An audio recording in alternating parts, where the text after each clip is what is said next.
Udah. Ngomongnya baru Udah. sekarang.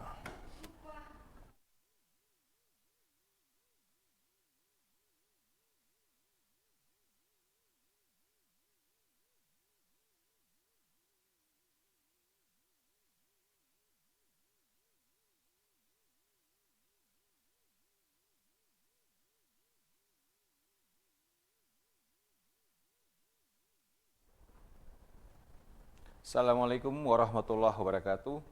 Salam Hopkardis. Selamat datang para peserta Hopkardis 2020 Virtual Meeting. Kali ini kita akan mengikuti acara dalam kaitan acara Hopkardis 2020 yang diselenggarakan oleh Divisi Kardiologi FKW RSCM dan IKKI, Ikatan Keseminatan Kardiovaskular Indonesia, bekerja sama dengan CMA PD FKUI. Kami akan mengadakan pertemuan yang akan membicarakan topik vaskular. Kali ini kita akan menyampaikan dua topik tentang vascular complication in diabetes patient dan aortic aneurysm, a new silent killer. Sudah ada dua pembicara pada pagi hari ini, yaitu Dr. Dono Antono, spesialis penyakit dalam, konsultan kardiovaskular Venasim Vika, yang akan memberikan topik yang sangat disukai oleh dia. Beliau sangat menyukai bidang ini adalah vascular complication in diabetic patient. Dan nanti Dr. Biri Karim, spesialis penyakit dalam kardiovaskular, konsultan kardiovaskular Venasim Vika, yang akan menyampaikan topik mengenai aortic aneurysm, a new silent killer. Untuk menyingkat waktu, kami mengundang Dr. Dono yang suka sekali dengan bidang diabetes patient ini. Entah kaki, entah yang lain-lain, kaki yang lain ya. Untuk menyampaikan makalahnya Vascular Complication in Diabetic Patient dalam waktu 30 menit. Silakan Dr. Dono. Baik, terima kasih Dr. Ika. Assalamualaikum warahmatullahi wabarakatuh. Mungkin bukan suka menjiwai gitu. Oh, menjiwai. Karena ini panggilan jiwa. Tugas dari senior sesepuh. Baik, terima kasih. Pada pagi ini saya akan menyampaikan problem vaskular pada diabetes mellitus. Jadi vaskular itu seperti apa? Kita ketahui bersama diabetes, obesitas, dislipidemi ini merupakan 4 serangkai yang sangat jitu untuk menimbulkan angka peningkatan kesakitan dan kematian ya. Jadi penyakit pembuluh darah aterotrombosis ini tetap nomor 1 penyebab kematian ya. Dan aterosklerosis ini kalau yang kita ketahui selama ini yang paling populer jantung ya, STEMI, angina pectoris. Tapi yang penyebab kematian yang lain juga banyak, mulai dari kepala, yaitu stroke, kemudian ada aneurisma aorta dengan diseksi, yang nanti Dr. Biri akan sampaikan, kemudian penyakit pembuluh darah renal, kemudian ke periferal ke kaki, ya, PAD, ya. Nah ini banyak dan luas. Untuk faktor risiko dan gejala-gejala PAD, terutama pada perokok, ya. Jadi di negara kita ini surganya perokok. Jadi perokok banyak, mulai dari SD, SMP mungkin sudah mulai ya. Ada yang senyum sebelah. Kemudian hipertensi, kemudian diabetes, dan seringkali diabetesnya baru ketahuan setelah serangan jantung atau serangan pembuluh darah kakinya kena, baru tahu diabetes. Kolesterol juga baru diketahui karena selama ini tidak pernah check up. Dan obesitas, dan ini memang masih menjadi idola. Kalau badannya tidak gemuk, dianggapnya kurang gizi dan tidak terhormat di Indonesia ya. Kalau kurus-kurus dibilangnya orang miskin atau gimana. Nah inilah yang banyak sekali di Indonesia, obesitas. Kemudian riwayat keluarga yang PAD atau penyakit pembuluh darah dan usia di atas 50. Dengan gejala-gejala, ada luka yang tidak sembuh-sembuh pada kaki, kemudian terasa dingin pada kaki, kemudian ada gejala-gejala rambut rontok atau pertumbuhan kuku yang lambat, dan ada claudicatio atau rasa nyeri, baal, bahkan seringkali neuropati, dan nyeri di telapak seringkali disebutnya neuropati. Dan tidak disadari bahwa setelah menghitam baru ketahuan, wah ini pembuluh darah penyebab, tapi sudah terlambat. Dan exercise yaitu yang nyeri disebut claudicatio ya. Jadi bagaimana patofisiologinya PAD hampir sama dengan penyakit jantung koroner ya, tapi ini terjadi di pembuluh darah kaki. Di sini terjadi pembentukan plak pelan-pelan, kemudian ada kolateral ya, lama-lama nutup dan kolateralnya yang jalan. Nah, nanti lama-lama seperti ini dan blok. Dan kalau terjadi trombosis timbullah kondisi akut. Ya, jadi akut on kronik. Seringkali disangka rematik atau neuropati. Tapi begitu sudah dead limb baru ketahuan pembuluh darah. Nah, semua seperti ini. Yang seperti kita tahu penyakit PAD yang berat, seperti contohnya ibu jari yang menghitam ini, awalnya dikira cantengan. Wah ini cantengan Bu, datang ke dokter umum atau dokter klinik, kasih antibiotik, dan nggak sadar bahwa jarinya ini jadi pucat, dan begitu kembali seminggu kemudian sudah menghitam, bahkan bisa naik seperti ini ya. Ini tanda dari PAD yang kita tidak, nanti akhirnya jadi amputasi ya. Nah ini progresivitas dari PAD awalnya adalah asimptomatik, tidak ada keluhan. Kemudian timbul claudicatio, intermittent claudicatio, kemudian yang lebih berat itu sakit pada saat istirahat, kemudian terjadi luka yang tidak sembuh-sembuh karena menghitam seperti ini, akhirnya amputasi. Ini yang terjadi dikombinasi dengan infeksi, bahkan bisa sampai sepsis, shock, meninggal ya. Belum sampai diapa-apakan sudah meninggal duluan. Nah, untuk klasifikasi PAD ini ada Rutherford dan Fontaine ya, yang mudah ya. Rutherford 0 sampai 6, Fontaine stage 1 sampai 4 ya. Bisa dilihat sini dari asimptomatik sampai berat. Dan berdasarkan usia, populasi usia makin tua biasanya makin berat. Awalnya normal-normal saja, ada lelah di otot, kemudian ada claudicatio yang ringan sedang berat, sampai nanti ada yang kelainannya di bawah lutut, sampai mengancam terjadinya amputasi ya, jadi gangren dan impeding terjadinya kerusakan jaringan. Diagnosanya ini mudah sekali sebenarnya kalau kita memeriksa pada nadi masing-masing. Kalau biasanya kita raba nadi ini di radial, ini raba di dorsalis pedis atau di bilis posterior.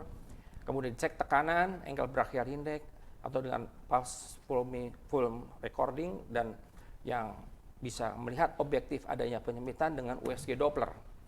Jadi dengan mudah ya USG Doppler kita bisa lihat ada penebalan tunika intima, plak, stenosis, kemudian dengan treadmill test biasanya timbul claudicatio. Nah, yang paling akurat untuk yang non invasif dengan MRA atau CT angiografi, dan untuk yang gold standar dengan angiografi. Jadi ini semua modalitas untuk diagnosis. Dan gejala-gejalanya pemeriksaan fisik di sini awalnya ada pucat ya. Seperti ini contohnya, warnanya berubah ya, ada tumbuhan kuku yang tidak normal, kemudian pulsasi ya, tadi sudah. ABI TBI, ankle brachial atau brachial index, seperti ini dicontoh, tekanan di ankle dibagi dengan tekanan di brachial, kalau yang di jari toe brachial. Nah ini tapi pakai alat khusus ya. Nah ini Doppler ultrasound bisa kita temukan adanya aliran baik atau tidak, ada plak bisa kelihatan ya, yang pasif. Kemudian dengan treadmill kita bisa ketahui pada saat lakukan tes terhadap jantung, kita bisa ketahuan kakinya ada keluhan nyeri yang menonjol, itu kita curiga adanya stenosis ya. Jadi alirannya ke bawah ini yang normal, ini yang terjadi stenosis ya.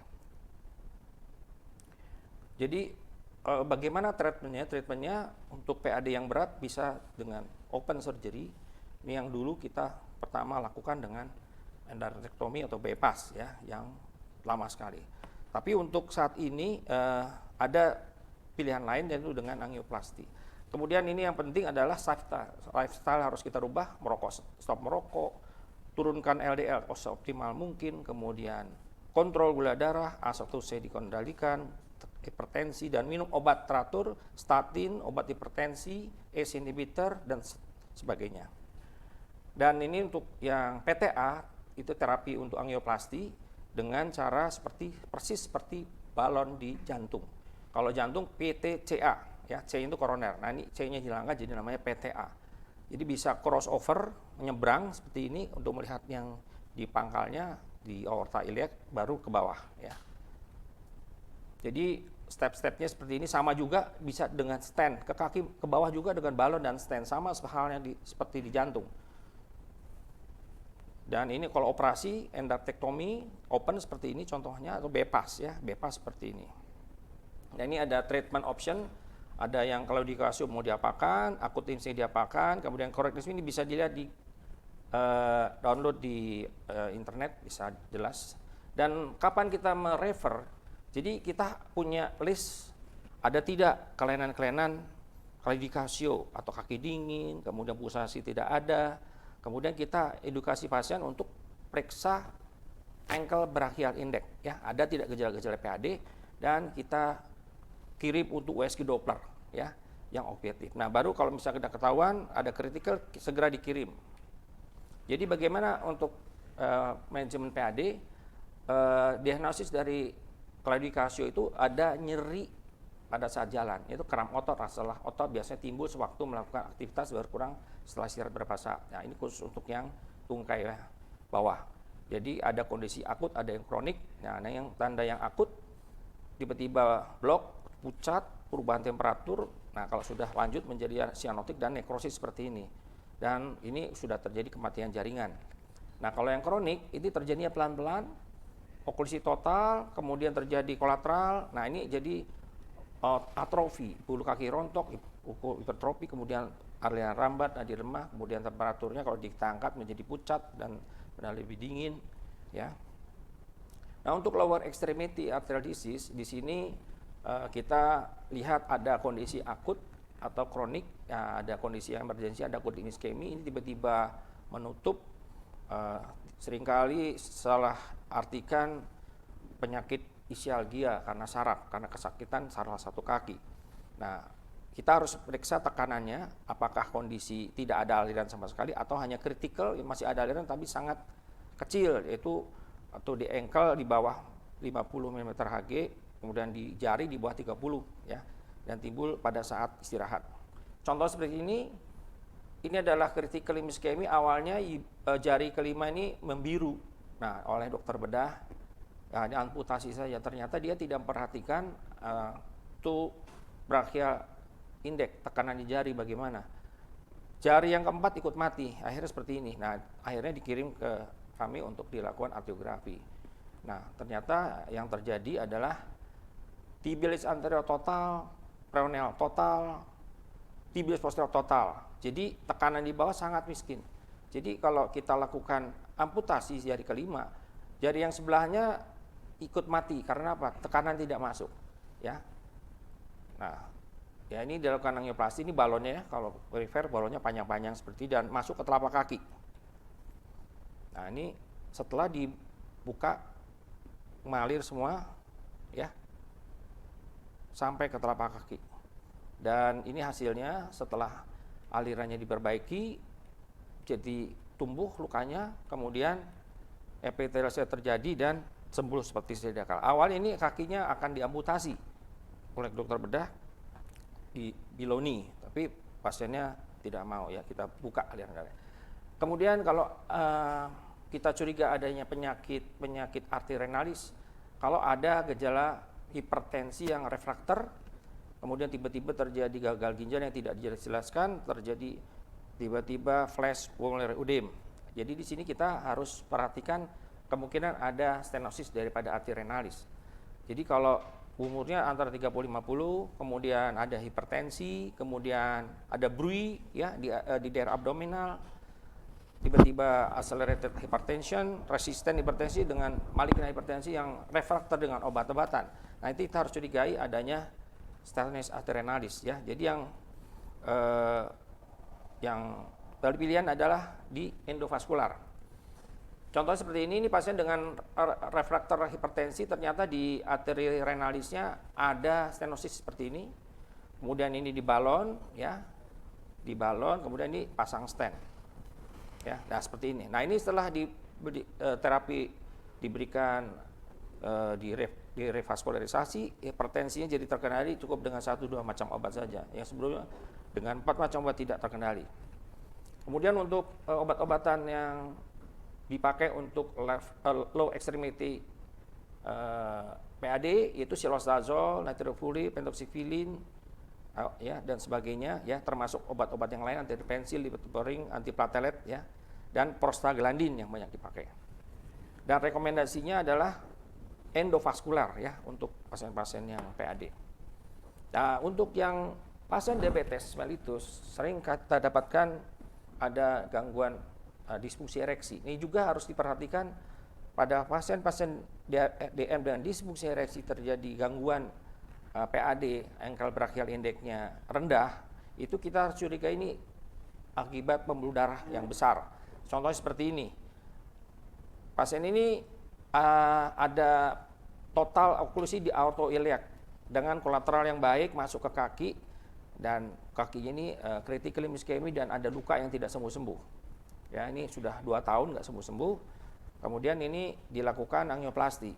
Ya, dilakukan angioplasti, dibuka, berhasil ditembus. Ini stennya dibuka, ya. Pertama tentu dibalon dulu, kemudian di sten. Kemudian ini hasilnya setelah dipasang sten, alirannya membaik. Tentunya ya kakinya membaik, si kaki kecilnya juga ikut membaik. Nah ini kasus lain, setelah adanya gangguan ginjal timbul HD, ya, tentunya pasien-pasien DM dengan DHD cukup banyak. Ini angkanya, ya. Jadi problem vaskular di HD cukup banyak saat ini adalah AV fistula ataupun graft. Ini sering kali terjadi gagal. Seperti contoh pada pasien, mungkin sejawat sekalian di praktek di ruang HD sering jumpai ada tangan yang bengkak sebelah. Ini adalah yang ada simino, itu ada stenosis di vena sentral, ya, di daerah vena subclavia. Di sini kita bisa lakukan PTA di balon, ya, atau dengan stent. Kemudian avesiannya tidak lancar, ini ternyata ada stenosis di anastomosisnya. Nah ini kita bisa lakukan yang vena sentral dengan balon, drug-coated balon, supaya patensi lebih baik. Dan pada avesian dilakukan pembalonan dan cutting balon, karena ini sangat keras, ya. Ini dengan cutting balon baru bisa terbuka, ya. Nah ini hasilnya, dan setelah diperbaiki semua, aliran darah lancar, tangan yang tadi bengkak menjadi kempes, dan ini bisa dipakai kembali, ya, tidak perlu buat avesian baru. Problem lain pada kasus-kasus dengan CDL, ada teori jangan pasang di subclavia, di jugular lebih aman. Tapi tidak juga, saya banyak menemukan trombosis di vena jugularis. Contoh kasus ini trombus semua di sini. Jadi langsung bengkak pada satu muka, ya. Apa yang terjadi? Ini ada trombus yang di ujung dari jugularis ini stenosis dan terbentuk trombus. Ya, ini banyak kasus yang sudah saya tangani, ya. Ini kita buka di balon itu sangat keras ternyata, ya. Jadi terpaksa kita pasang stent di sini supaya tetap terbuka.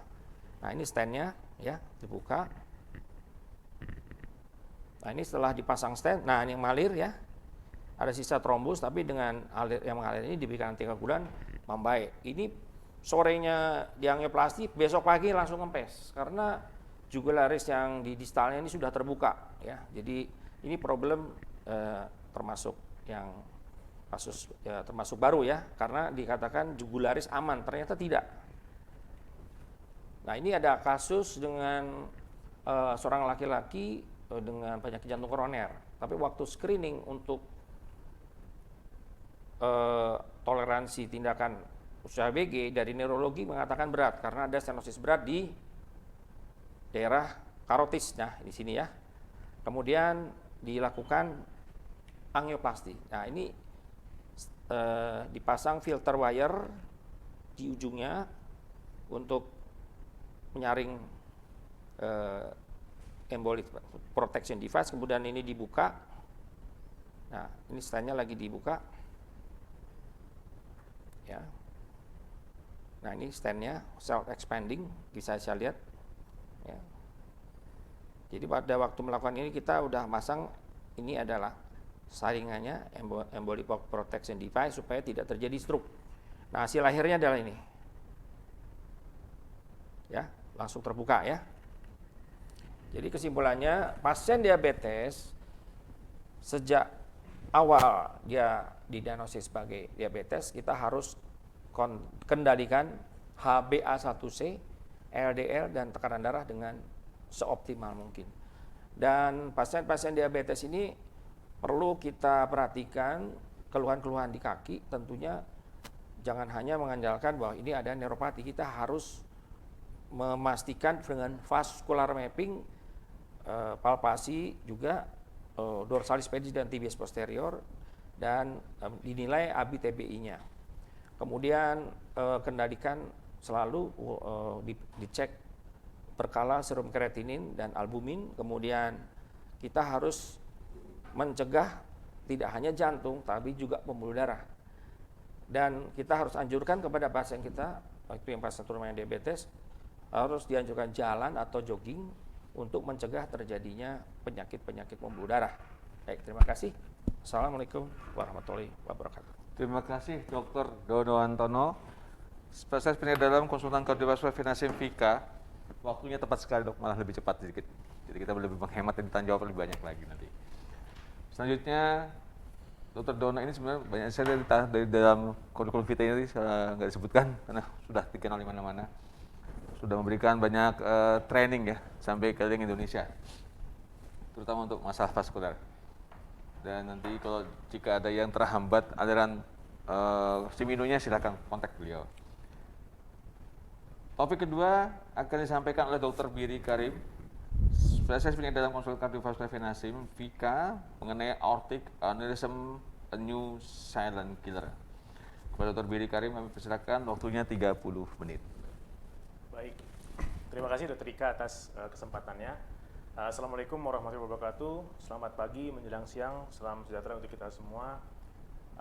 Pertama-tama saya mengucapkan terima kasih kepada panitia atas undangan untuk membawakan topik ini. Jadi pada kesempatan hari ini saya akan membawakan suatu materi yang menurut saya cukup menarik, yaitu aortic aneurysm, a new silent killer. Sebetulnya kasus penyakit aortic aneurysm bukan penyakit baru, tapi hanya saja seringkali tampilan klinisnya tidak khas dan kita juga berkendala pada modalitas imaging. Dan harapan saya setelah materi ini, awareness kita terhadap aortic aneurysm pun semakin lebih baik sehingga banyak pasien yang terselamatkan, mengingat keluhannya seringkali atipikal.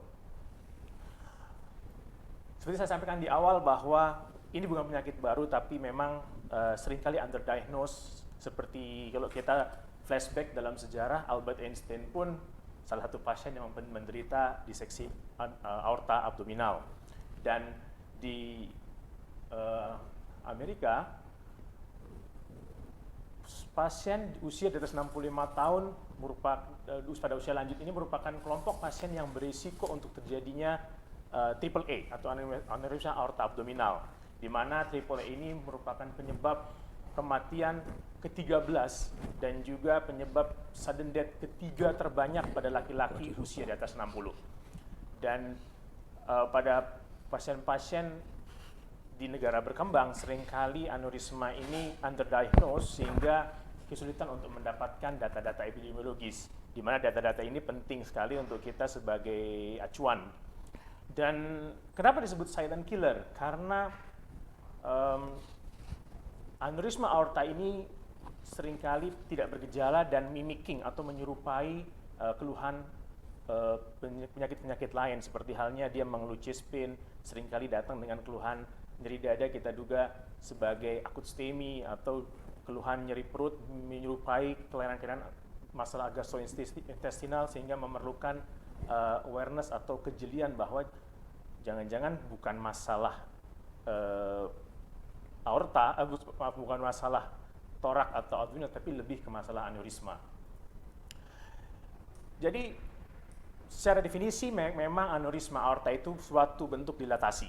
Ya, dia dilatasi dari pembuluh darah aorta, dan 80% aneurisma aorta itu terjadi di renal dan juga di bawah, di antara renal artery dan juga bifurkasi. Jadi kalau kita lihat di bawah renal dan di bifurkasi, dan di mana karena mengalami dilatasi, dinding tersebut menjadi lemah sehingga mudah untuk melebar, robek hingga mengalami rupture, di mana bila jadi rupture merupakan suatu kondisi gawat darurat karena terjadi perdarahan dan juga mortalitasnya sangat tinggi.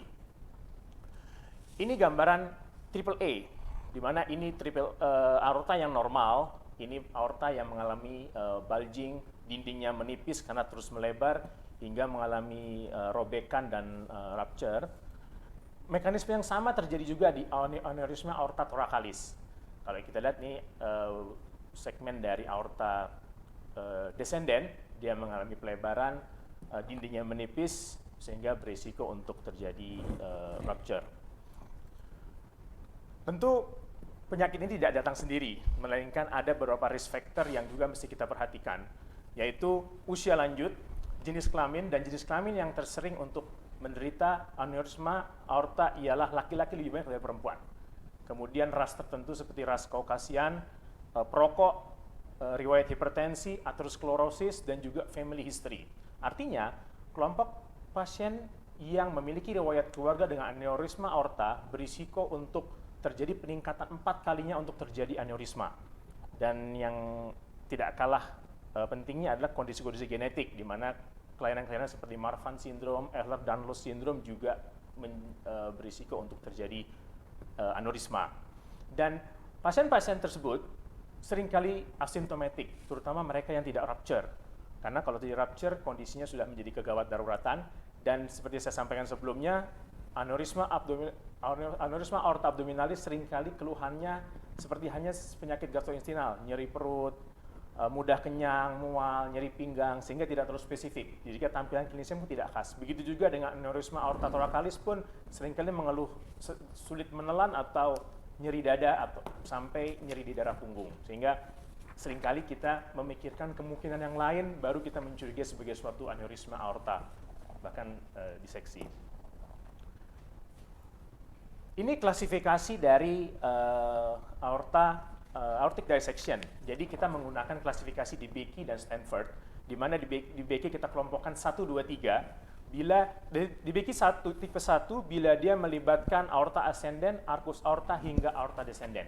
Kalau dia hanya melibatkan aorta ascendant maka kita sebut di Becky tipe 2. Dan kalau dia melibatkan descendant kita sebut sebagai di Becky tipe 3. Kemudian Stanford hanya dikelompokkan A dan B. Stanford bila melibatkan aorta ascendant, type B hanya localized di aorta descendant. Jadi ini pengelompokan secara universal, global, di mana berlaku untuk seluruh dunia klasifikasi aortic dissection berdasarkan The Becky dan juga Stanford.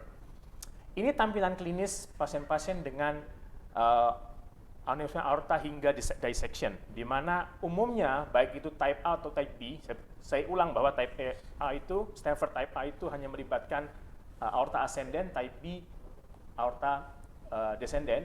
Tampilan yang dominan keluhannya ialah lebih ke chest pain hingga nyeri dada yang mendadak. Ini mencapai 80% lebih.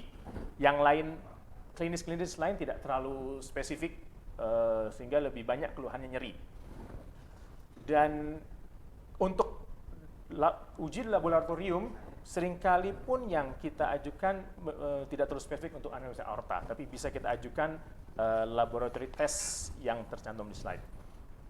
Ini pemeriksaan-pemeriksaan yang bisa kita rekomendasikan, di mana untuk modalitas ultrasound sangat bermanfaat, di mana kalau ini bila kita lakukan transesophageal echo, di mana kita bisa mengukur sinus valsalvanya, kemudian awal dari ascending aorta, kemudian kita bisa ukur kalau dengan transesophageal echo 360 derajat, terus kemudian kita rotasi, aorta descendantnya pun bisa kita ukur diameternya. Ini untuk transtorakal echo pun kita juga bisa ukur, terutama kedua gambar awal ini untuk aneurisma aorta thoracalis. Sedangkan untuk aneurisma aorta abdominalis, modalitas termudah, cepat, murah, ya, simple, ialah dengan USG abdomen. Tapi tentu ultrasound ini merupakan modalitas yang operator dependent, sehingga memerlukan keahlian atau pengalaman untuk mengoperasikan ultrasound. Ini workup diagnostik, saya ambil dari ESC, memang guideline yang ESC mengenai aortic syndrome ini, penyakit aorta ini terakhir 2014, belum ada update terbaru, di mana masih merekomendasikan transtoracal echo, transesophageal echo, dan juga CT rekomendasi 1C untuk diagnostic workup. Sehingga kalau kita mencurigai ada pasien dengan aneurisma aorta, maka ultrasound imaging dan CT scan merupakan kedua modalitas yang paling baik untuk menilai kondisi aneurisma. Dan untuk screening, terutama pada abdominal aorta aneurysm, terutama pada pasien di atas 65 tahun, rekomendasi 1A kita harus melakukan screening dengan ultrasound. Kalau memang kita curigai, kita berlanjut dengan CT scan, dan ada namanya surveillance, di mana secara berkala kalau memang diameternya belum signifikan untuk kita lakukan aortic repair, maka secara berkala 6 bulan setahun pun kita mesti ulangi lagi modalitas imaging untuk menilai progresivitas dari dilatasi aorta. Ini gambaran CT dari aneurisma aorta. Kemudian saya tampilkan juga algoritma bila kita berhadapan pada pasien yang acute chest pain. Tentu acute chest pain, pikiran pertama di benak kita adalah acute coronary syndrome. Kalau dari pemeriksaan dari riwayat penyakit dahulu, pemeriksaan fisik, ECG menunjukkan STEMI, maka kita akan menggunakan ESC guideline. Tapi kalau tidak sesuai, maka harus pikirkan, karena kondisi emergensi lain yang bisa memberikan keluhan menyerupai STEMI adalah diseksi aorta. Tentu kita lihat hemodinamiknya, baik itu hemodinamik stabil atau tidak stabil, ternyata ultrasound dan CT scan merupakan kedua modalitas yang direkomendasikan untuk menilai ada tidaknya aneurisma hingga diseksi aorta. Terutama aorta thoracalis kalau tampilan klinisnya adalah acute chest pain. Ini slide tentang risk of rupture. Ini tentu dapat meningkatkan awareness kita bahwa kalau secara insidental kita menemui pasien dengan aneurisma aorta, dan ini saya ambil dari American Association for Vascular Surgery and Society for Vascular Surgery, di mana dia bisa memperkirakan annual rupture dari AAA. Jadi kalau initial investigation secara tidak sengaja, insidental misalnya, diameternya 3 cm, ya tentu risiko rupture-nya masih zero, masih kosong. Tapi semakin besar dia diameter saat kita temukan, risiko rupture makin besar. Karena di atas 6 cm sudah 10-30% risiko rupture-nya, sehingga pentingnya kita untuk melakukan pemeriksaan secara berkala. Dan ada data yang saya ambil dari Clinical Cardiology, jurnal ini, dia menyampaikan bahwa setiap tahunnya dia bisa meningkat 0,5 sampai 1 cm, sehingga pentingnya 6 bulan atau annual follow up untuk mencegah jangan sampai terjadi rupture. Bagaimana screening untuk aneurisma aorta abdominal? Tentu dengan screening penting untuk early diagnosis dengan USG. Ini gambaran USG untuk aneurisma aorta. Maka ini sangat penting karena mortalitas penanganan pasien dengan ruptur aneurisma itu mencapai 70%. Sehingga penting sekali untuk kita lakukan screening dini, karena kalau kita bisa mendeteksi dari awal kemudian kita follow up, dan kalau memang indikasi di atas 5,5 cm kita perlu lakukan endovascular repair tentu atau open repair, tentu mortalitasnya pada kasus elektif AAA itu hanya 2-7% dibandingkan kalau kita melakukan tindakan emergency aortic repair di mana mortalitasnya meningkat sampai 70%. Sehingga kalau kita secara berkala kita memonitor, mengevaluasi, tentu risiko rupture tersebut bisa kita cegah, terutama pada kelompok-kelompok yang sudah sampaikan tadi bahwa ada kelompok yang berisiko tinggi, usia di atas 65, laki-laki, kemudian faktor genetik tertentu, ada ras, terutama ras Caucasian, aterosklerosis, hipertensi. Nah, mereka bisa kita lakukan suatu pemeriksaan yang mudah, murah, yaitu ultrasound atau USG. Ini intervensi untuk thoracic aortic aneurysm. Tentu pembedahan sangat direkomendasikan bila aneurisma aorta tersebut dengan diameter lebih dari 5 dan memiliki kelainan genetik seperti Marfan syndrome, pilihannya adalah surgery. Dan TEVAR, thoracic endovascular aortic repair, dipertimbangkan bila anatominya sesuai atau anatomic is suitable, maka pilihan TEVAR ini menjadi lebih baik mengingat endovaskular merupakan metode non-invasif atau minimal invasif. Dan pada pasien-pasien yang asimptomatik dengan dilatasi aorta, surveillance tersebut bila diameternya kurang dari 5 cm, ya, kita secara berkala kita bisa memonitor dan di mana rekomendasi adalah 1A. Dan untuk asimptomatik pasien dengan dilatasi aorta, ya, ini indikasi untuk dilakukan repair aorta bila diameter lebih dari 5,5 dan diperkirakan progresivitas dari aneurisma itu melebihi 1 cm per tahunnya, maka ini indikasi untuk dilakukan repair, rekomendasi 1B. Dan tentu indikasi untuk endovascular aortic repair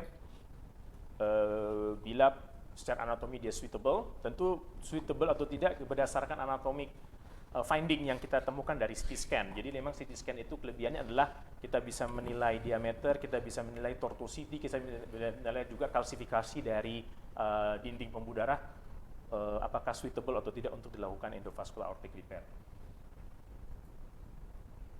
Ini bagaimana kita menangani untuk pasien-pasien dengan symptomatic aneurisma aorta abdominalis. Tentu pada symptomatic AAA, anatomical suitable untuk IVAR, maka rekomendasi 1A untuk kita lakukan endovascular aortic repair. Dan untuk aortic dissection, seperti saya sampaikan tadi mengenai kriteria DeBakey dan Stanford, karena itu sangat sangat dipakai secara universal, terutama kalau kita lihat rekomendasi dari ISC ini tipe A aortic dissection. Ya, artinya tipe A aortic dissection hanya melibatkan aorta ascendent, arcus dan juga descendant. Jadi ketiganya terlibat, maka urgent surgery, 1001B. Untuk tipe B, aortic dissection di mana terjadi hanya di aorta descendant, tapi uncomplicated, tidak ada hipotensi, pasien pun stabil. Rekomendasinya adalah kita berikan medical therapy dengan stop merokok, obat-obatan misalnya beta blocker sambil kita observasi dan kita lakukan surveillance monitoring. Bila dia complicated type B aortic dissection, maka thoracic endovascular aorta repair direkomendasikan dengan rekomendasi 1C. Bagaimana bila terjadi rupture? Artinya ini suatu bentuk kegawat daruratan, tentu urgent CT angiografi penting untuk menilai anatomi dan juga harus juga kita lakukan urgent repair. Dan beberapa kasus dengan ruptur aneurisma aorta thoracalis pun kita lakukan tindakan endovascular repair dibandingkan open surgery. Ini plus minus artinya benefit dan risk dari kedua modalitas pengelolaan aneurisma aorta, di mana tentu open surgical repair pun ada benefit dan risk, endovaskular pun ada benefit juga ada risk, tapi memang kalau kita lihat benefitnya adalah open surgery kita bisa melakukan open repair dan semua gambar anatomi kita bisa lihat karena open surgery. Kemudian tapi risikonya ialah dia sangat invasif, sangat high risk, morbiditas mortalitasnya pun sangat tinggi dan risiko late complication-nya 10-20% dan recovery-nya lambat sehingga pasien akan dirawat atau being hospitalized dalam waktu yang cukup lama. Dan risiko atau komplikasi seperti infeksi, acute kidney injury pun cukup tinggi. Sedangkan endovascular repair secara benefit dia minimal invasif, morbiditas dan mortalitasnya sangat rendah, dan kehilangan darah atau perdarahannya sangat minimal, dan tentu komplikasi terkait endovascular repair benar-benar ditentukan anatomi dan juga skill dari operator. Dan untuk risiko untuk ininya prosedurnya sendiri 5% per tahun dan 67% kandidat untuk endovaskular. Ini salah satu komplikasi yang berapa kali ditemukan pada endovaskular modality, di mana terjadi endolik. Endolik pun ada tipe 1 sampai tipe 5. Tentu dalam melakukan tindakan aortic repair ini salah satu consideration, jangan sampai kita cegah, dan kita pun memonitor berkala setiap satu bulan pos implantasi, 6 bulan, 1 tahun, dan secara berkala kita nilai ada tidaknya endolik pada pasien-pasien pasca tindakan endovaskular. Ini saya tampilkan suatu kasus yang ini pasien Dr. Dono di RSCM. Jadi seorang laki-laki sekitar 60 tahun dirujuk dari rumah sakit lain dengan keluhan rasa nyeri di dada belakang. Jadi memang dirujuk, kemudian setelah kita lakukan rangkaian modalitas imaging didapatkan adanya diseksi aorta descendent. Jadi dia DBK tipe 3 dan Stanford B, dan dilakukan pemasangan FR untuk pasien ini. Cukup panjang dari ini sampai mendekati diafragma. Kemudian ada kasus lain di mana ini melibatkan arkus. Seperti ketahui, aneurisma ini seorang laki-laki 70 tahun di mana dengan keluhan nyeri dada. Setelah dievaluasi ternyata ada dissection, dan kemudian setelah dilakukan evaluasi ternyata ini melibatkan arkus dan berisiko untuk menutupi arteri brachialis kiri. Karena kalau ketahui, kalau kita pasang graf di sana, risiko untuk terjadi kelainan neurologis di ekstremitas sangat tinggi, sehingga diputuskan untuk dilakukan chimney, sehingga dilakukan pemasangan bigraf dan juga stent TEVAR, sehingga untuk menghindari risiko pembuluh darah left brachial mengalami compromise atau mengalami gangguan yang bisa mempengaruhi motorik pasien. Kemudian kasus lainnya ini infrarenal FR. Jadi setelah ini seorang wanita 65 tahun dengan keluhan nyeri perut, dari CT scan kelihatan ada diseksi, kemudian kita lakukan pemasangan FR, infrarenal FR, hasilnya pun juga baik. Untuk follow up, seperti disampaikan di awal, memang pasca implantasi atau pemasangan TEVAR atau FR, surveillance direkomendasikan setelah 1 bulan, 6 bulan, 2 bulan, dan juga setiap tahunnya. Dan tentu CT scan merupakan modalitas untuk menilai atau mengevaluasi atau memfollow up pasien-pasien setelah endovaskular. Saya sampai pada kesimpulan, jadi aneurisma aorta seringkali tidak bergejala, asimptomatik, dan seringkali ditemukan secara insidental. Niatan kita untuk melihat kondisi penyakit lain, ternyata kita bisa temukan juga secara insidental ada kelainan aneurisma aorta.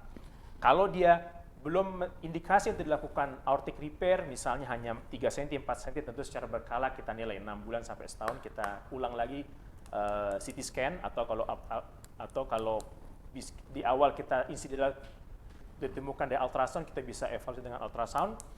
Dan insidence AAA ini atau aneurisma aorta abdominal cukup tinggi di kelompok Kaukasian dan juga kelompok usia di atas 60 tahun, terutama 65 tahun seperti disampaikan di beberapa jurnal, dan juga para kelompok perokok. Tentu diagnosis dini memerlukan berbagai macam modalitas untuk mendapatkan diagnosis yang pasti. Yang paling penting adalah early detection, surveillance, dan juga tata laksana atau pengelolaan yang baik untuk mencegah jangan sampai terjadi suatu kondisi yang mengancam nyawa atau life threatening. Dan surveillance melalui beberapa pemeriksaan itu penting dilakukan, terutama pada mereka aneurisma yang tidak bergejala. Misalnya ditemukan 3 cm sampai 5 cm, karena di atas 5,5 cm indikasi untuk dilakukan aortic repair. Dan untuk pasien yang size-nya atau ukurannya kecil sampai medium, aneurismanya kecil sampai medium, medical management dengan beta blocker, stop merokok, dan kelola semua faktor risiko seperti kolesterol dan hipertensi sangat bermanfaat. Dan pilihan endovaskular, baik itu FR atau TEVAR, kita lakukan bila anatominya sesuai atau suitable. Dan juga ada modalitas lain seperti open surgery sesuai dengan indikasi. Baik, Sekian dari saya, mudah-mudahan bermanfaat. Wabillahi taufiq wal hidayah. Wassalamualaikum warahmatullahi wabarakatuh. Waalaikumsalam warahmatullahi wabarakatuh. Terima kasih Dr. Billy, sangat jelas sekali, sama seperti tadi Dr. Dono juga menyampaikan hal yang sama, sangat jelas sekali. Dan kita akan buka sesi tanya jawab, mungkin karena waktunya panjang, masih ada sekitar 40 menit lagi. Silakan tanya jawab, kita mulai. Ini sudah ada banyak pertanyaan buat Dr. Dono ya. Dan mungkin salah satunya adalah kapan waktu yang tepat buat dokter atau klinisi untuk melakukan vascular mapping pada pasien DM? Kapan tuh dok? Dan kapan evaluasinya? Silakan dok. Baik, terima kasih. Untuk pertanyaan yang mendasar dan sangat baik, ya tentunya kita harus sadari bahwa diabetes akan menyebabkan atau kita sebut kardiovaskular ekuivalen, ya. Jadi kita sadari itu bahwa kita harus selalu mencurigai atau selalu memeriksa keadaan gangguan vaskular ataupun kardiak. Tentunya kalau ada keluhan, kita sudah harus lebih aware. Tapi kalau tidak ada keluhan, dan yang terpenting adalah persatu adalah kalau pertama kita bisa deteksi dini, gula atau HbA1c bisa dikendalikan dengan baik atau tensi diberikan dengan baik, ini tentunya komplikasi vaskular itu akan minimal. Ya paling tidak bersama-sama dengan check up tahunan. Jadi kalau check up tahunan itu jangan hanya periksa jantung saja, tapi juga periksa pembuluh darah. Nah memang ini belum umum dilakukan di kita di Indonesia. Tapi kalau di Singapura itu awareness-nya lebih tinggi. Di sana semua medical check up sudah mencakup ankle brachial index, toe brachial index itu setiap tahun ada. Itu bisa dilakukan seperti halnya EKG. Jadi sudah ada alatnya. Tapi saya tidak mau menyebutkan merek ya. Nanti promosi lagi bilangnya. Jadi itu sebenarnya sederhana, kita dengan mudah cukup dengan meraba saja. Kita meraba dengan jari, dorsal pedis, tibialis posterior bagus, itu udah cukup. Nah, baru kita curigai ini ada kelainan kalau kualitasnya lemah atau sulit diraba karena pasiennya gemuk atau ada udem. Nah, itu baru kita vascular mapping. Tapi kalau dengan perabaan saja sudah cukup, tidak perlu kita repot-repot memeriksakan. Bahkan dengan tekanan darah kita cek dengan tensi yang pakai elektronik, itu akan muncul tensinya. Itu sudah cukup ya untuk deteksi dini. Jadi diulangi setiap tahun, cukup dengan check up. Itu aja mungkin jawabannya. Terima kasih Dr. Dono. Jadi mungkin kita harus rajin memeriksa meraba nadi-nadi ya. Jadi kaki, jadi kalau pemeriksaan fisik dilakukan setiap saat atau dia kontrol, kita sering-sering raba nadi kakinya gitu ya. Untuk jadi harus ramah, rajin menjamah. Ucapannya ramah, tangannya juga rajin menjamah. Sambil ngomong, sambil raba-raba ya, gitu, ke bawah mana. Itu di tempat yang penting ya. Jangan sampai di tempat yang bukan yang penting. Baik. Nah, itu memang salah satu cara untuk mengenal atau mendeteksi dini gangguan perifer di kaki penderita diabetes ya Dr. Dono ya. Ada lagi pertanyaan berikutnya nih Dr. Dono, menarik juga nih. Ini ada bagaimana membedakan selulitis dengan acute limb ischemic. Dia nggak punya ABI, nggak punya alat ABI. Ya silakan Dr. Dono. Baik, makasih. Jadi kita kembali lagi kepada dasar dari pendiagnosis selulitis. Jadi selulitis kita dengan mudah bisa membedakan, memang ada nyeri sama nyeri ya.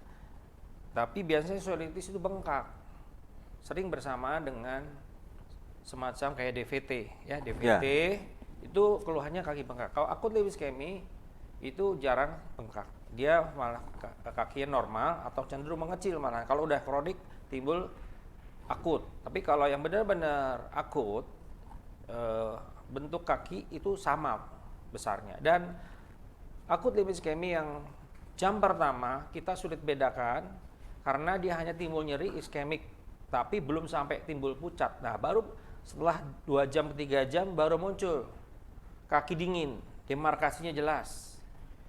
Jadi tergantung dari lokasinya. Kalau lokasinya di poplitea, yang nyeri itu di ujung jari, ya, ujung-ujung jari sampai setengah pedis. Tapi kalau keluhannya oklusinya di femoral itu sampai betis. Nah, kalau ada oklusinya di iliaka komunis, keluhannya itu di atas lutut sampai lutut, di atas dinginnya. Jadi makin tinggi dinginnya, pucat, ya, demarkasi makin jelas, itu tanda oklusinya makin tinggi. Kalau dua-dua kakinya dingin, nyeri, itu di aorta. Saya pernah dapatkan kasus seperti itu. Akut limfemi, trombosis aorta. Kedua kaki dingin, nyeri, pucat. Ya, kalau kita terlambat membuka, dalam tempo 4 jam, 6 jam, itu mulai timbul biru-biru kemerahan. Ya, yang mungkin ini merah-merah nih karena selulitis atau gimana. Tapi diraba dingin. Kalau selulitis ada tanda radang. Kalau dolo rubor dipegang sakit. Nah, kalau ada selulitis kita mau periksa ABI ya nggak bisa, sentuh ditoel sedikit aja udah kesakitan, ya. Nah, itu beda sekali. Jadi kalau selulitis justru vaskularisasinya hipervaskularisasi bagus dan bengkak biasanya. Dan kalau sudah lama ada fluktuasi di bawahnya ada pus, ada nanah.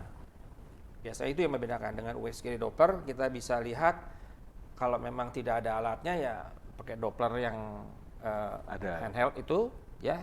Yang Doppler untuk bayi sebenarnya bisa juga dipakai kalau mau. Atau dengan USG vaskular kalau tidak ada ya sulit juga ya kalau nggak ada ya. Rabanya tadi. Raba-raba, tapi kan sulit kalau bengkak ya. Iya, Ya rabanya itu aja. Jadi bedanya antara selulitis dengan atau limfeskemi itu dengan akut limfeskemi dengan selulitis. Dengan selulitis itu dari tanda radangnya. Radang. Ya, dan rheolitis biasanya hangat, panas dari kulit yang lainnya. Kalau akut limfeskemi dingin. Nah, itu. Demarkasinya jelas.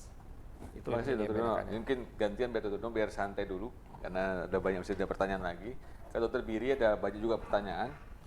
Ini membedakan atau Dr. Biri membedakan antara gangguan kejadian aneurisma aorta abdominalis dengan kolik abdomen atau kolik nyeri-nyeri dada yang lain. Bagaimana cara memastikannya? Kedua, apakah bisa menggunakan EKG untuk memastikan adanya aneurisma aorta abdominalis? Katanya di sini pertanyaannya. Silakan. Ya. Baik, terima kasih atas pertanyaannya. Jadi memang tidak mudah. Makanya saya singgung di awal bahwa seringkali tampilan klinisnya itu menyerupai kelainan lain.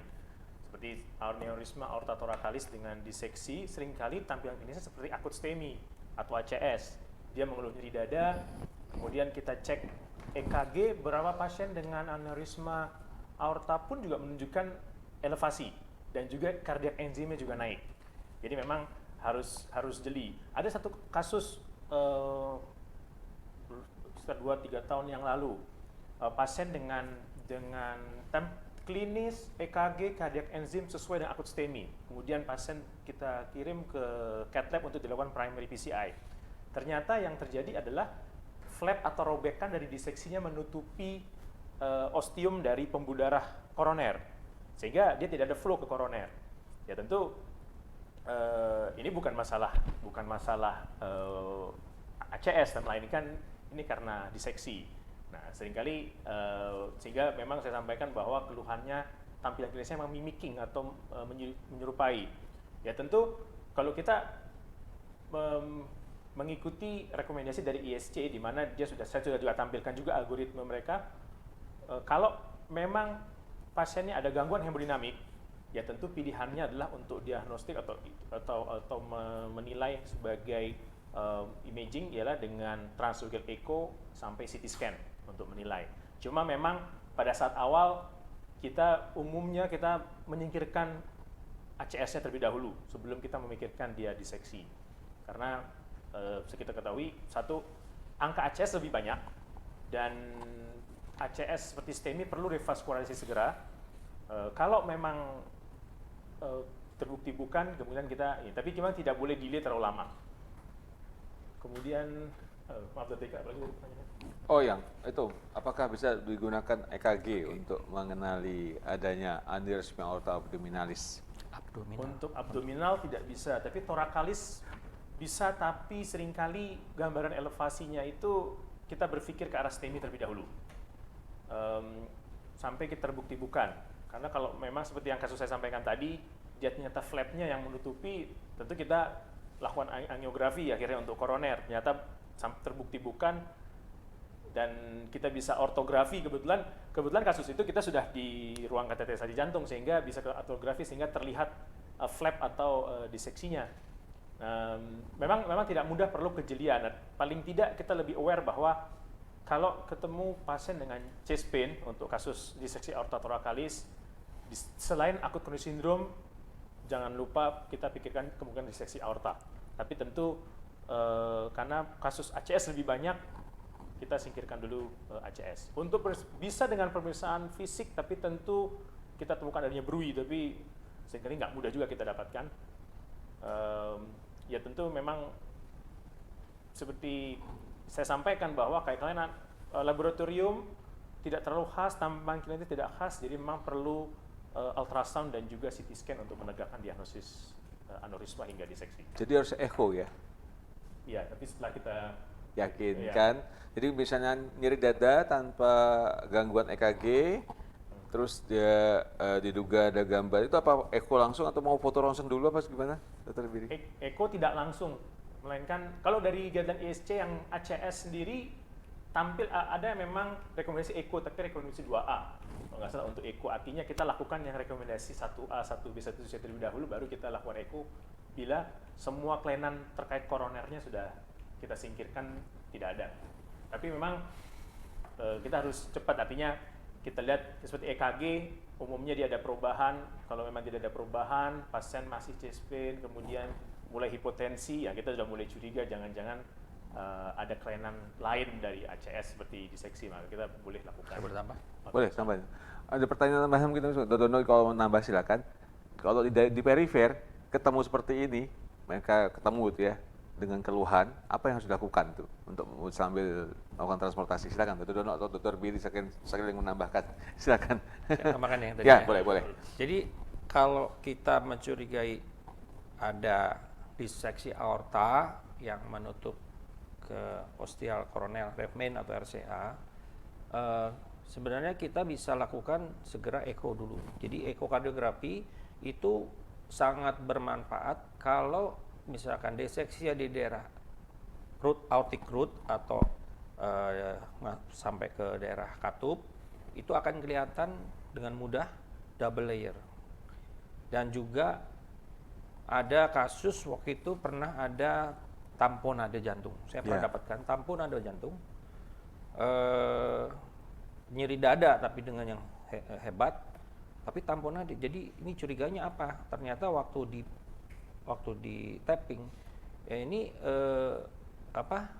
nggak kena ternyata itu di aorta. Jadinya? Jadi aorta yang menonjol sampai ke bawah. Jadi saya waktu itu dengan di echo naik ke aorta, ternyata itu diseksi aortic descendant. Jadi sampai begitu. Jadi gejalanya bisa macam-macam. Bahkan saya pernah datang dengan akut limb ischemia. Akut limb ischemia. Nyeri dada, akut limb ischemia. Kakinya satu dingin. Ternyata itu robekannya dari ascendent turun ke bawah sampai menutupi ke iliaka komunis yang sebelah. Flapnya itu, sobekannya. Ketutup, jadi kaki dingin. Dianggap akut. Begitu di arteriografi, wah ternyata itu aortanya kateternya masuk ke vas lumen. Itu kelihatan sekali sobekannya. Jadi macam-macam memang. Mimikingnya macam-macam. Jadi kita harus hati-hati. Bahkan sampai stroke. Datang dengan stroke ischemic hemiparesis. Ternyata apa? Sobekannya itu nutupin satu karotis. Datangnya ke neurologi. Padahal itu penyebabnya diseksi aorta. Jadi macam-macam.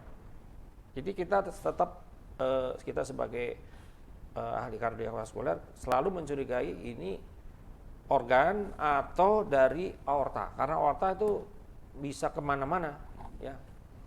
Bisa ya, abdomen juga ada diseksi aorta ternyata penyebabnya. Seandainya dok ketemu seperti ini, gangguannya sudah ketemu diseksinya, terus mau dikirim kan butuh waktu tuh. Ya. Apa yang sebaiknya dilakukan oleh dokter di perifer? Nah, kalau di perifer, saya kira sebagai internis atau di puskesmas sekarang tuh yang udah ada perawatan udah ada USG.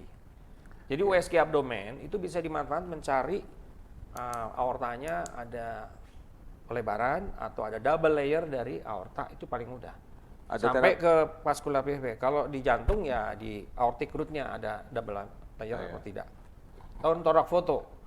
Kalau torak foto kita bisa lihat gambaran bulging daripada salah satu bagian aorta, apakah itu di arkusnya, apakah di descendennya ada pelebaran di situ.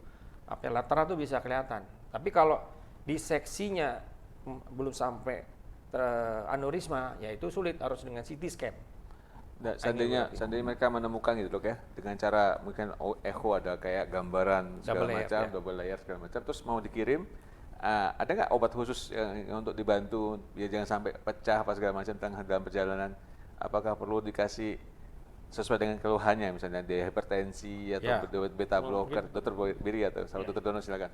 Dalam menunggu proses transfer tentu kita kontrol tensinya, Dr. Ika. Jadi mengontrol tensi tergantung seberapa berat tensinya. Kalau dia tergolong hipertensi tentu perlu dengan drip. Tapi memang pilihannya untuk hipertensi adalah beta blocker. Kalau dia nyerinya hebat, kita bisa berikan painkiller 40 sampai morfin untuk mengurangi nyeri. Dalam proses transfer tentu itu untuk mengurangi kegelisahan sampai pasien teringat nyaman sampai dia di tempat tujuan sebelum sampai tempat rumah sakit yang dirujuk. Gitu. Ya baik, kembali ke Dr. Dono lagi nih, kan ini pertanyaan dua-dua nih. Dr. Dono, ada kasus nih contohnya, ini contoh aja nih, contoh dalam khayalan contohnya ya. TBI-nya abnormal, AB-nya normal, keluhan tidak ada gitu. Ada manajemen khusus nggak dok untuk pasiennya? Apakah perlu Doppler atau perlu tindakan lain? Silakan dokter. Baik, makasih. Jadi kalau toe brachial index artinya itu ketekanan di ibu jari dibandingkan dengan yang di brachial itu mulai menurun. Jadi kalau kelainan di toe brachial index yang rendah di jari-jari itu kelainannya ada di bawah lutut ya dengan AB yang normal. Jadi kalau AB normal, salah satu pembuluh darah yang di ankle yang untuk mengukur AB yang diukur adalah arteri tibialis anterior dan arteri tibialis anterior dan posterior ya. Gabungan dua itu. Salah satu normal itu mengeluarkan hasil AB yang normal. Tapi kalau TBI tekanannya akan turun kalau salah satunya sumbat atau stenosis atau sumbat total. Jadi dengan adanya penurunan TBI yang abnormal, apalagi kritikal di bawah 0,3, itu akan mengancam kematian jari-jari. Itu akan terjadi nekrosis. Jadi kalau kita tidak antisipasi, dia akan mati jari, akhirnya amputasi nantinya. Biasanya kalau di ibu jari, itu kelainannya angiosumnya berasal dari arteri tibialis anterior, mengisi arteri dorsiflex pedis langsung. Jadi kalau itu rendah TBI-nya, yang akan mengancam adalah ibu jari. Tapi kalau tibialis posterior itu yang mengancam 4 jari sampai telapak kaki dan 4 jari yang lainnya. Jadi kita harus antisipasi dengan West Doppler betul untuk melihat seberapa berat sumbatannya. Dan di arteri tibialis posterior yang satunya lagi ada stenosis yang berat tidak, karena bisa saja dia sudah mulai ada stenosis tapi sudah ada kolateral dan itu yang menyebabkan tekanan di satu pembuluh darah normal itu tetap baik karena ada kolateral-kolateral yang sudah terbentuk. Nah itu harus dilakukan arteriografi kalau nantinya ya, tapi kalau yang pertama harus ke Doppler dulu. Doppler dulu, ya. Baru nanti arteriografi gitu ya. Tuh. Nah kita berikan terapi dulu dengan silostazol, dengan exercise, dengan kontrol gula, kontrol tensi, dengan kontrol lipid yang baik. Berapa ada waktu perbaikan itu? Tidak. Ada yang waktunya penting itu? Klinisnya setelah kita berikan itu ada perbaikan. Dan kita evaluasi tekanannya meningkat. Ada waktu khusus nggak dokter Dono? Lamanya itu? Seminggu, 2 minggu? Sampai 1 bulan lah kita 1 bulan masih bisa. Selama masih bisa toleran, itu tetap bisa. Karena dengan exercise itu kolateral akan terbentuk.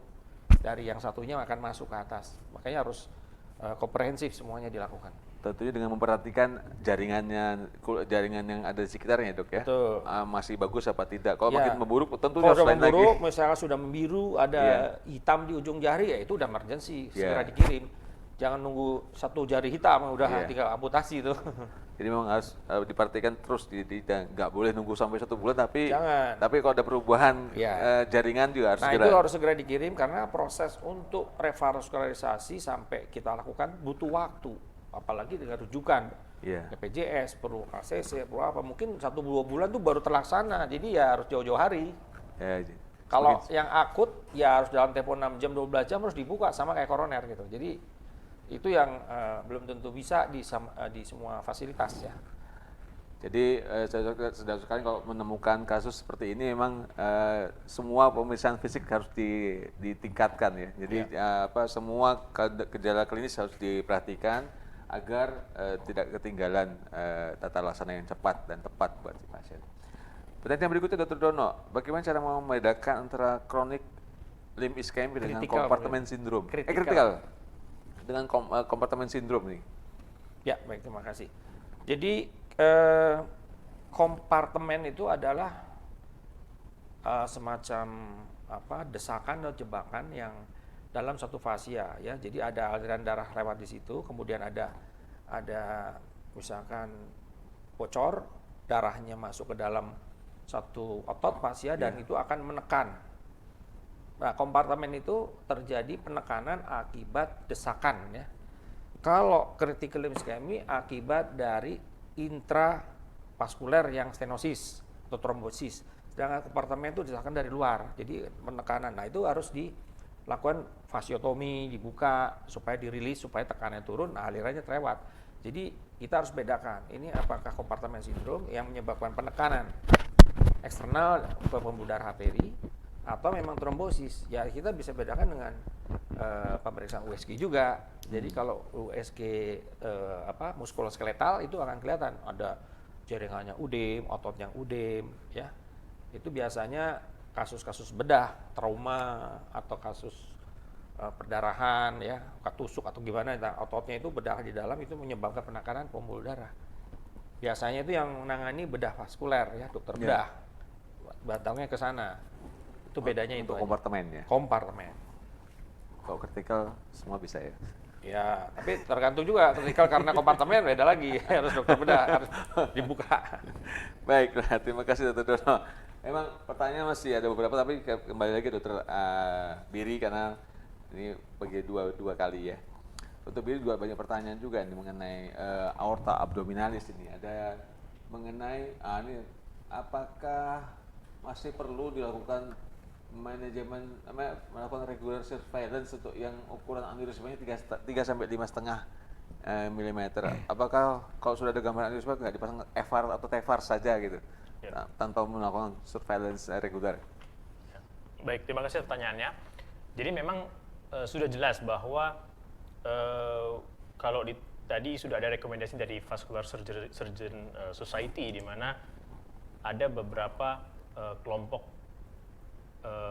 dilatasi aorta atau pelebaran aorta yang perlu tindakan. Jadi memang sebetulnya tujuan kita melakukan tindakan endovaskular adalah mencegah jangan sampai rupture. Tentu risiko rupture-nya misalnya dilatasi aortanya hanya kecil. Tadi saya sampaikan kalau cuma 3 cm risiko rupture-nya 0. Kalau 4 cm hanya lebih tinggi sedikit. Dia akan lebih tinggi risiko rupture-nya sampai 30% risiko rupture kalau dia diameternya 6-7 cm. Ya tentu dan secara teori memang dianjurkan untuk dilakukan endovascular repair kalau ukurannya lebih dari 5,5. Kenapa menunggu 5,5? Tentu satu, tujuan awal kita lakukan endovascular repair adalah untuk mencegah dia rupture. Yang kedua, hati-hati bahwa dengan kita lakukan prosedur ini ada yang namanya risiko endolik. Karena kalau risiko endolik, nanti pasien juga akan mengeluhkan rasa nyeri di mana adanya feeling pembuluh darah ke kantong aorta yang sebelumnya sudah ada, yang kita pasang device itu, dan nanti juga mengeluhkan rasa nyeri. Sehingga tentu yang penting adalah kembali ke indikasi dan kita juga mengetahui bahwa risiko atau komplikasi apa yang timbul.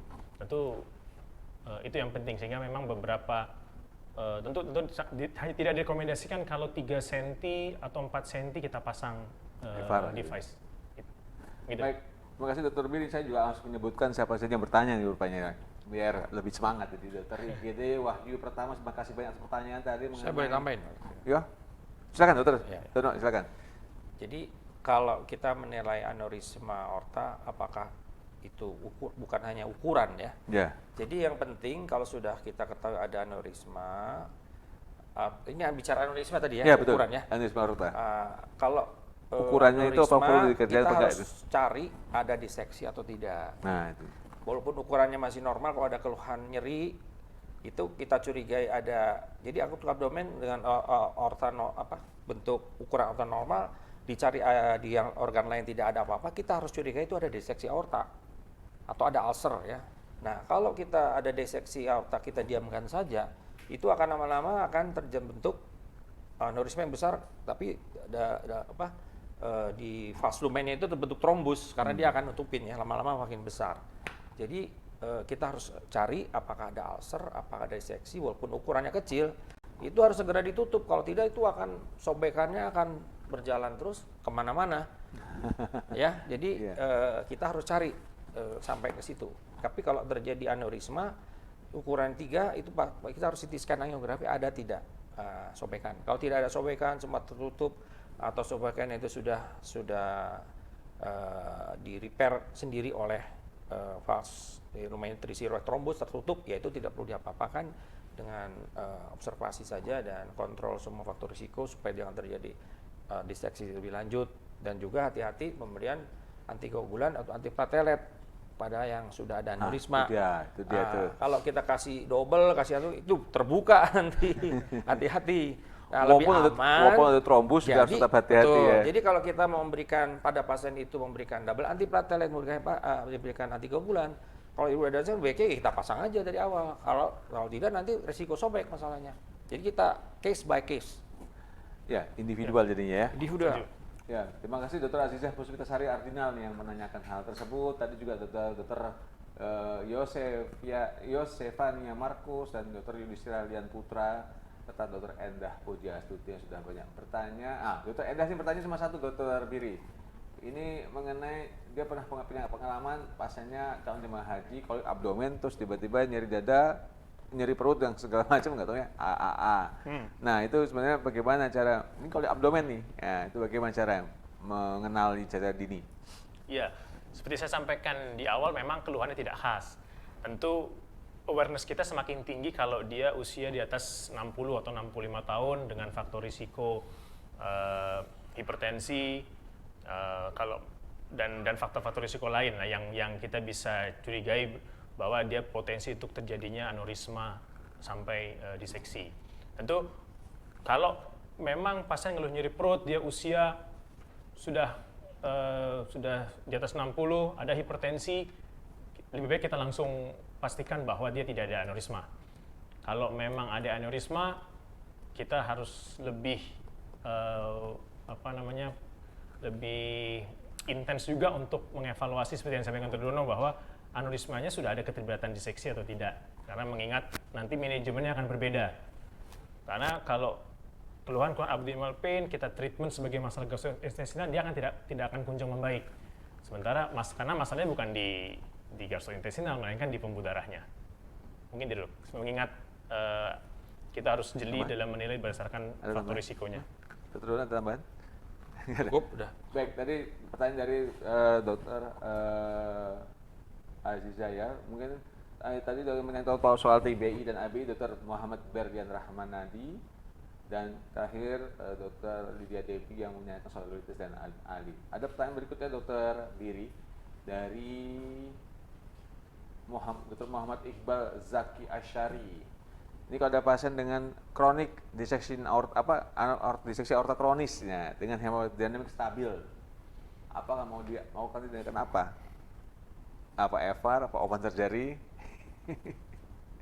Aorta, ya. Diseksi aorta stabil itu. Kronik, diseksi aorta kronik, hemodinamik stabil, nggak ada keluhan ditemukan suatu saat dicek ada masalah gitu. Nah ini kira-kira apa yang paling bagus? Ya, seperti di EVAR atau TEVAR atau open surgery? Ya, seperti yang Triple A ini ya. Triple A. Berarti abdominal ya dok? Ya. Ini dibilangnya diseksi aorta aorta saja. Ya memang pengelolaannya Nanti Dokter Dono tolong bantu tambahkan. Jadi memang pengelolaannya sudah dicantumkan dalam guideline. Jadi kalau misalnya anggaplah dia ada aneurisma aorta thoracalis, kalau dia memang harus kita nilai kalau aorta thoracalis apakah dia di BK 1, 2, 3 atau Stanford A atau B. Karena kalau dia aorta ascendent surgery, tapi kalau unrestrictable kita bisa lakukan TEVAR. Artinya TEVAR tetap ada pilihan. Tapi kalau Stanford B di mana hanya melibatkan aorta descendant, memang kalau disampaikan di guideline dia complicated atau tidak. Complicated dalam arti ada penyulit, ada hipotensi, ada nyeri dada dan lain-lain. Memang kalau dia stabil, kita bisa observasi sambil surveillance, tapi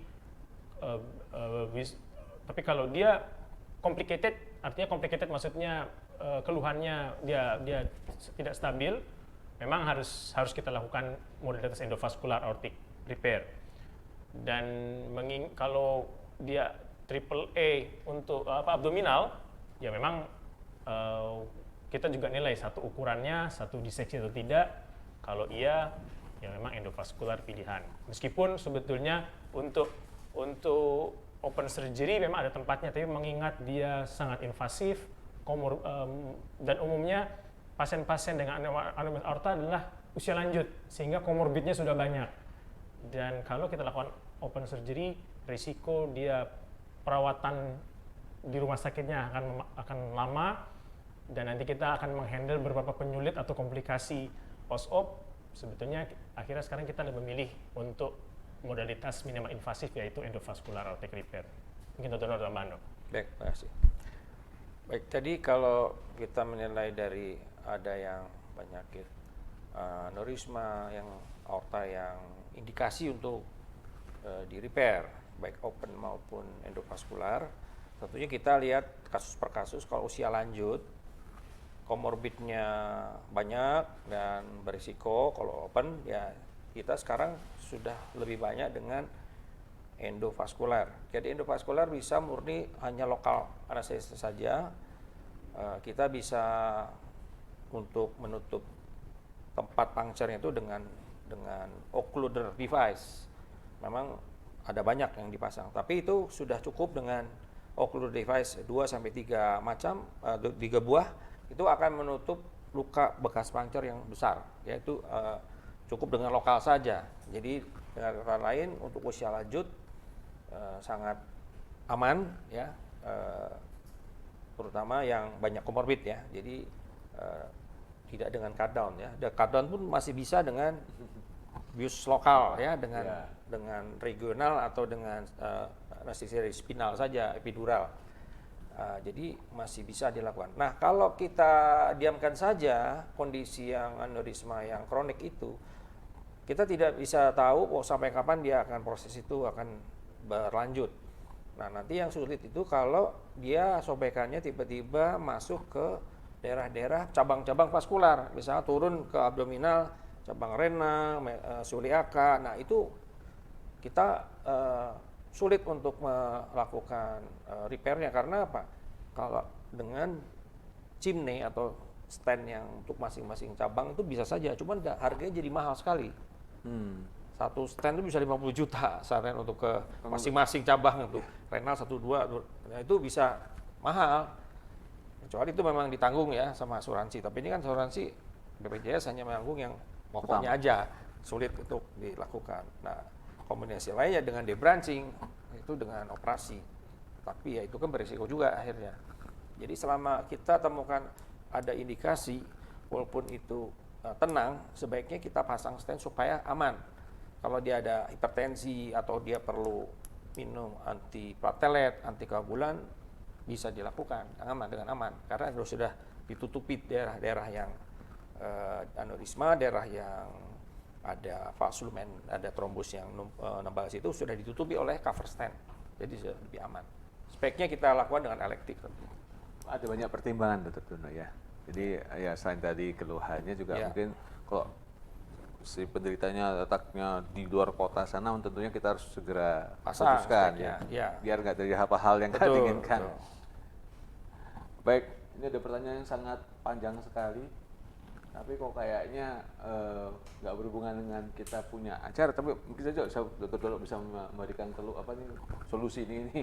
Dr. Prima Arta Tarigan, ada pasien 62 tahun dengan keluhan perih di tenggorokan yang timbul, bisa beberapa kali dalam sehari, jadi bisa tersebut timbul terus setelah makan, berlangsung lebih dari 10 tahun, penderita hipertensi sejak usia 30 tahun sampai 62 tahun. Obatnya kandesartan, amlodipin, 10 mg clopidogrel, simvastatin. Apakah ada keluhan, kayak gambaran seperti itu, keluhan-keluhan yang di mana ada pembuluh darah di sekitar leher apa segala macam, tapi nggak sebut DM, hipertensi saja. Oh, hipertensi Iya, keluhan nyeri tenggorokan. Ada hubungan ya dengan pembuluh darah ya. nyari tambah Ya, sebabnya. Kira-kira bisa diulang lagi, saya kurang jelas. Baik, pasiennya 62 tahun, nyeri perih di tenggorokan, hilang timbul, muncul biasa setelah makan. Ini sudah berlangsung 10 tahun gejalanya.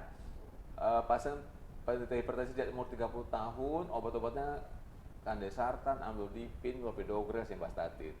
Oh gitu. Iya. Mungkin curiga ke aneurisma enggak begitu ya? Iya. Mungkin gitu.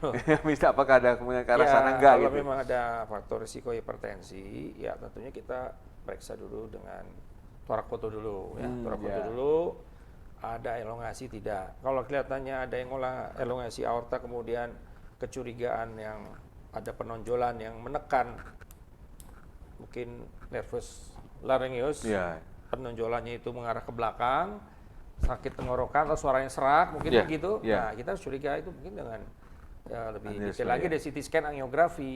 Karena kalau di daerah torak itu kita tidak bisa periksa dengan echo, iya. bahkan dengan TEE pun sulit ya.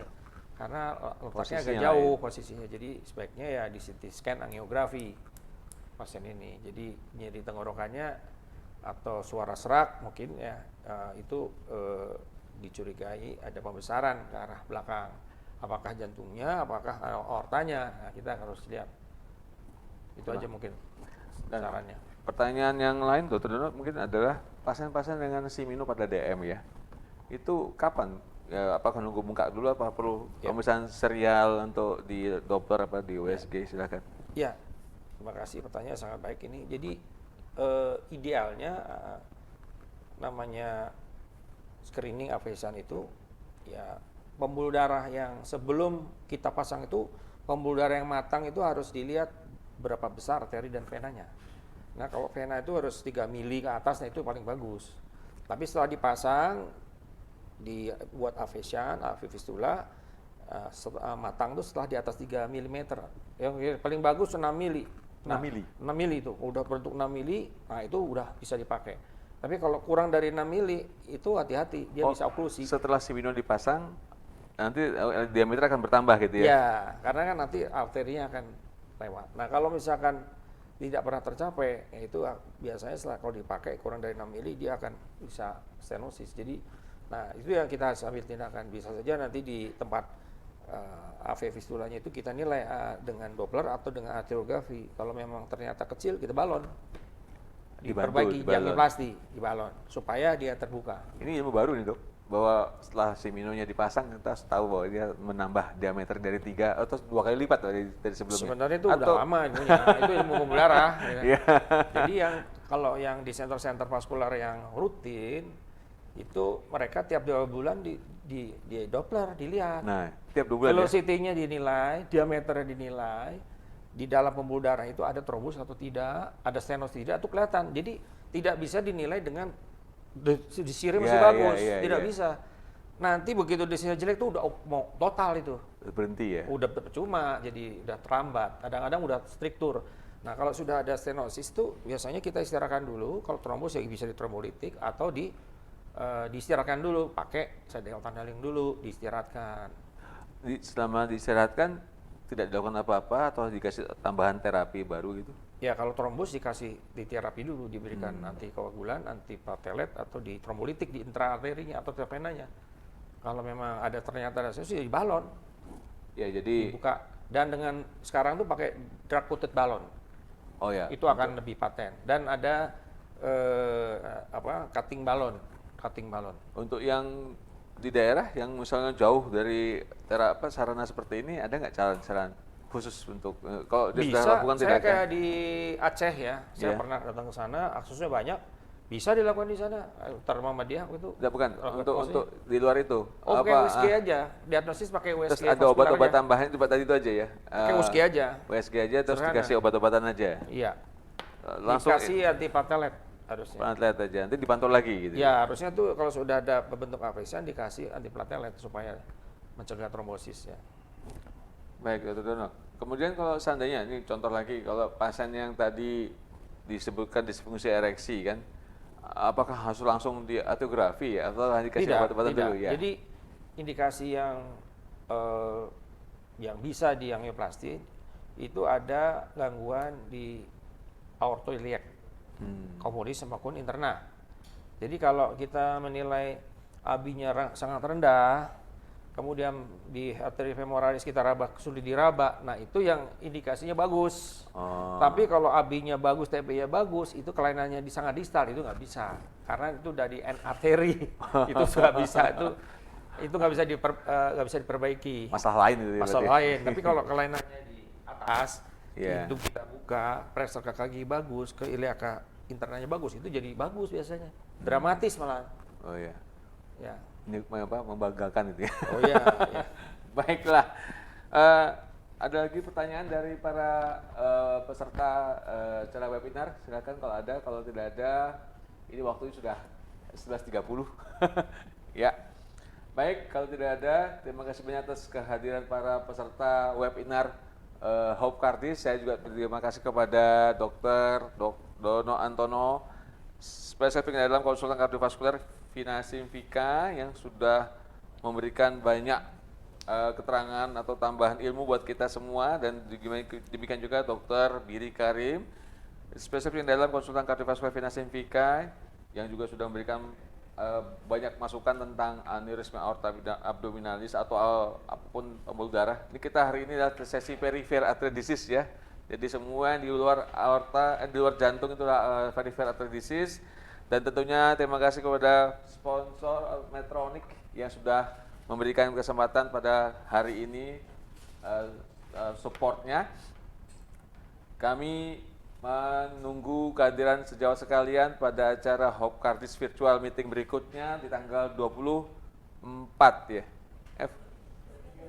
23 dan 24, 27 ya, 23, 24, 27, di mana acara berlangsung di hari kerja ya, dan acara dilakukan di siang hari, dan nanti pembicaraan sudah ada dijadwalkan di situ, termasuk saya rupanya.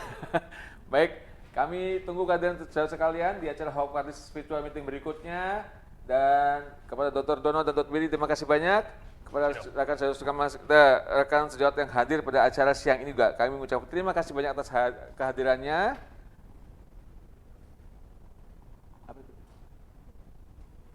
Oh ada.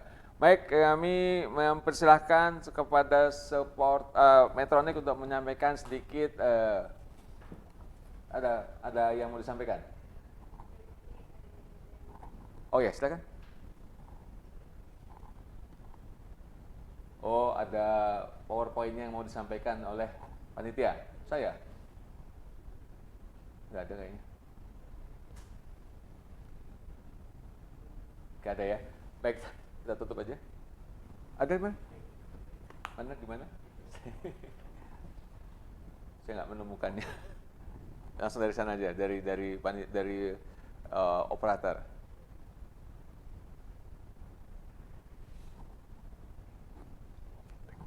Belum kelihatan. Yang ada Dr. Bidi, Dr. Dono melakukan evar itu.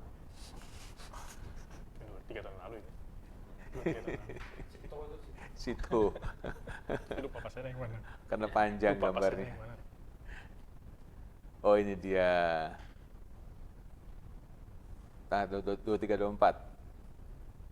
Baik, ini dia. Yang 23. Nah, baik. Terima kasih. Ini ada 23 mengenai ekokardiografi pada COVID. Ada pembicara Dr. Teresa Lopez Fernandez dari Spanyol dan Dr. Sali Aman Sution dari Indonesia, Moderator Dr. Lucy. Tanggal 24-nya current guideline review for antihypertension anticoagulant ya pada pasien-pasien Hipertensi dan ACS, Dr. Sali Aman Sution dan Dr. Ika Prasetya Wijaya serta moderator Dr. Arif Mansur. Kami tunggu kehadiran sejawat sekalian. Billahi taufiq wal hidayah. Assalamualaikum warahmatullahi wabarakatuh dan sampai jumpa pada acara Hokwaris berikutnya. Selamat siang. Sudah selesai.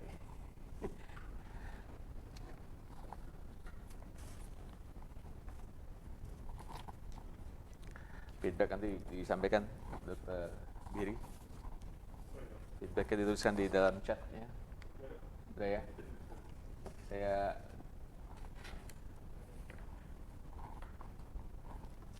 Ini apa namanya? Oh udah.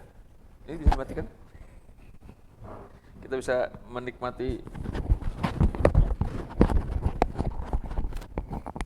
Alhamdulillah. Selesai.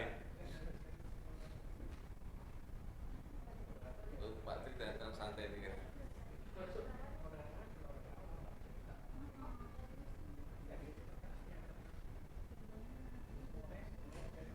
Berapa orang? 1.500 ya? 68 ya? Wis, canggih dong. 1.300 orang. Puncaknya 1.500 lebih. Dasar. Manggilnya ayah lagi. Berapa? Dia manggilnya ayah. Ayah. Iya. Hah? Sama-sama Wijaya. Oh, Wijaya. Udah Oh, pakai iya, gini. ayah. Kena putih pakai ayah. Ayah. Pak Haji. Oh, Pak Wijaya juga. Tadi kan dari screen saya ngomong Mas Dono, dia. Apa?